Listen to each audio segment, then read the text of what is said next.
OnePlus X. Now this was a risk for OnePlus at the time.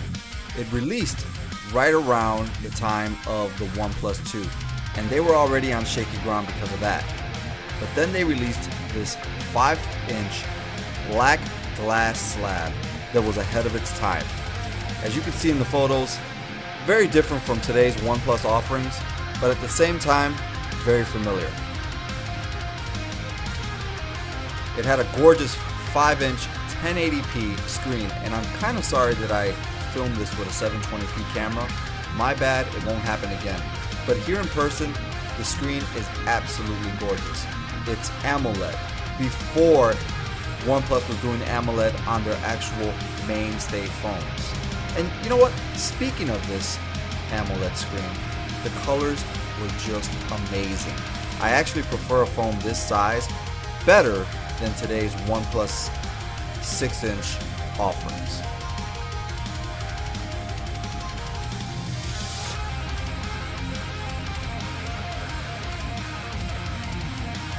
Great for a backup phone.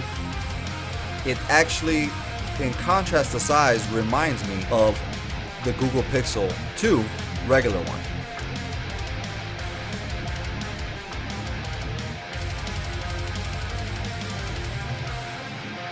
It offered everything that a regular OnePlus phone would offer, from its alert slider to its very clicky tactile buttons, and then of course the headphone jack. Yes, at the time for $250 a headphone jack was standard. And let's talk about that headphone jack. I'm not a big headphones guy. I usually do Bluetooth, so I'm okay with losing out on the headphone jack today. But at this time, OnePlus offered OnePlus Radio, and once you plugged in your headphones, it acted as an antenna and gave you this.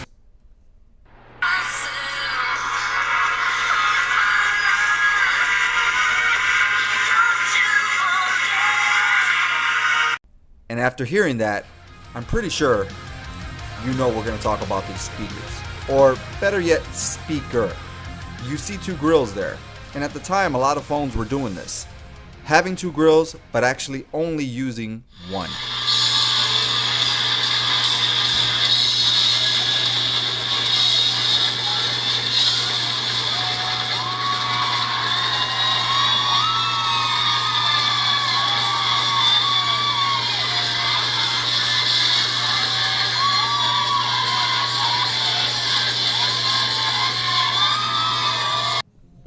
Ah, the camera on the OnePlus X. Good enough to take a photo, but not anything to write home about.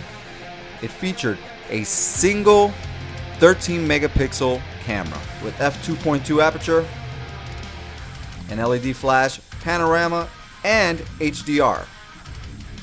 Even in decent lighting, you don't get great results. It's pretty muddy. Even with HDR turned on, night shots do seem to come along.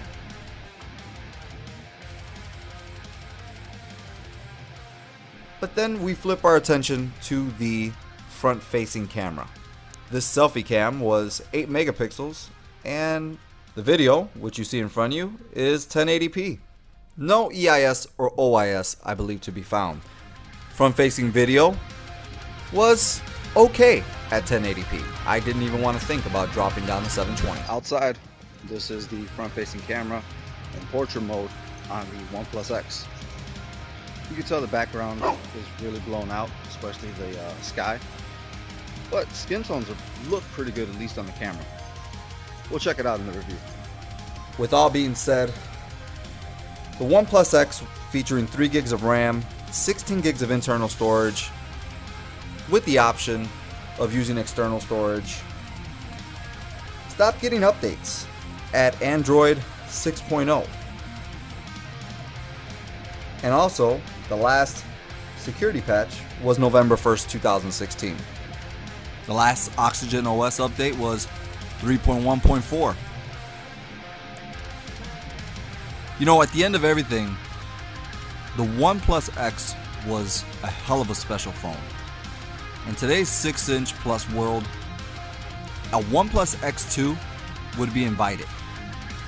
Throw in 4 gigs of RAM, maybe last year's processor, give us decent cameras, and I have no doubt that the phone will be a seller. Here's hoping we get a OnePlus X2 in the future. I'm Alex Thorne, former professional wrestling champion in the Midwest scene, owner of Thorne Fitness Personal Training, and author of I Am Thorne, How I Broke the Chains of Mediocrity and Learned How to Live to Win, available on Amazon.com, Amazon Kindle, and there's a special limited edition available on IamThorne.com. Follow me on social media at Ultimate Thorne on Facebook, Twitter, and Instagram, and hit the subscribe button below. Interact with me. Do you want to see a OnePlus X2? Do you own the OnePlus X? Leave a comment down below. Talk to you soon. Live to win.